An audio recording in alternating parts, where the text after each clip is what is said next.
I'm delighted to be joined in the OETV studio by Gilad Myerson, who's the Executive Chairman, beg your pardon, of Ithaca Energy.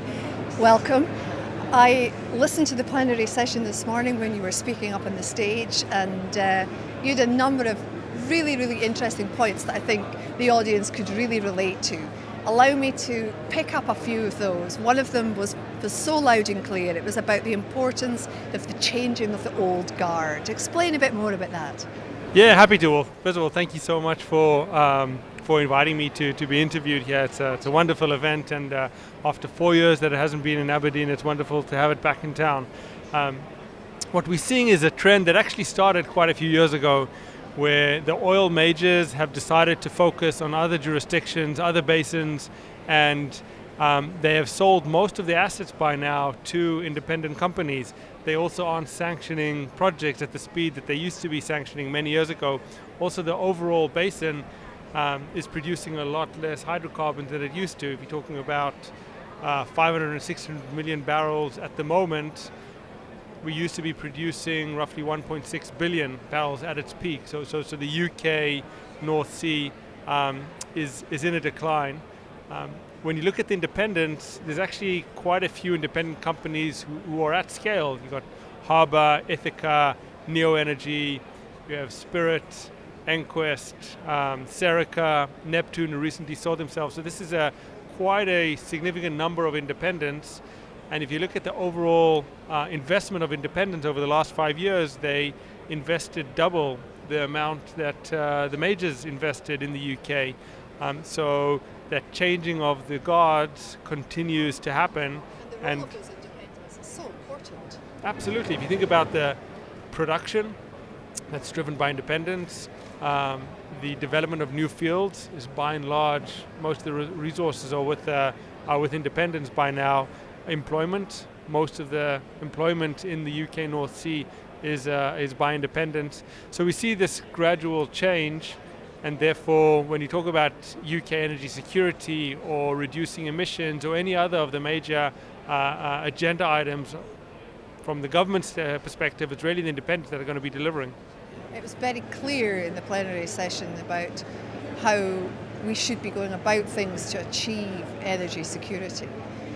From the Ithaca Energy point of view and the way you're operating at the moment, did you agree with the points that were being made? Absolutely. Energy security is instrumental at the moment. We see every country in the world taking a step back and considering how they secure their own energy in light of what's happening between Russia and Ukraine. The global supply shocks are very extreme. The one that I quoted in the plenary, 2 weeks ago, there was a threat of a strike in Australia. Just that threat alone caused our gas prices to rally by 30%. Just the threat? Just the threat. So there wasn't a strike in the end. Imagine if there was a strike. There had been a strike, yeah. Imagine if there was some critical infrastructure failure. Imagine if there's another war that happens. Once again, our prices will rally. So in that environment, each country should be thinking to themselves, how do we make sure that we aren't totally exposed to those supply shocks? There's also, again, moving away from a couple of those very important themes, what I heard as well was the continued importance of technology. Yeah. That's essential. Absolutely. First of all, it's wonderful to be over here at the conference and seeing all the booths of all the novel technologies coming through. And it's an industry that has huge investments, and those investments obviously create fertile ground for novel innovation, and we could see breakthrough innovation at the conference today and in general. If you think about the industry, we are dealing with many challenges, and I'm not only talking about oil and gas, I'm talking about the energy transition overall. We need novel technologies in wind, in solar, we need novel technologies in hydrogen, in carbon capture and storage, and even in the traditional oil and gas, we need to be able to produce oil and gas at reduced CO2, which means we need novel technologies around electrification. If you take example, Captain, we're looking to electrify Captain, would be taking electricity by cable from the shore out to the sea, it's roughly 100 miles, We're just considering exactly where we'd put the transformers for that for Captain, and we may be ending up putting everything down on the seabed.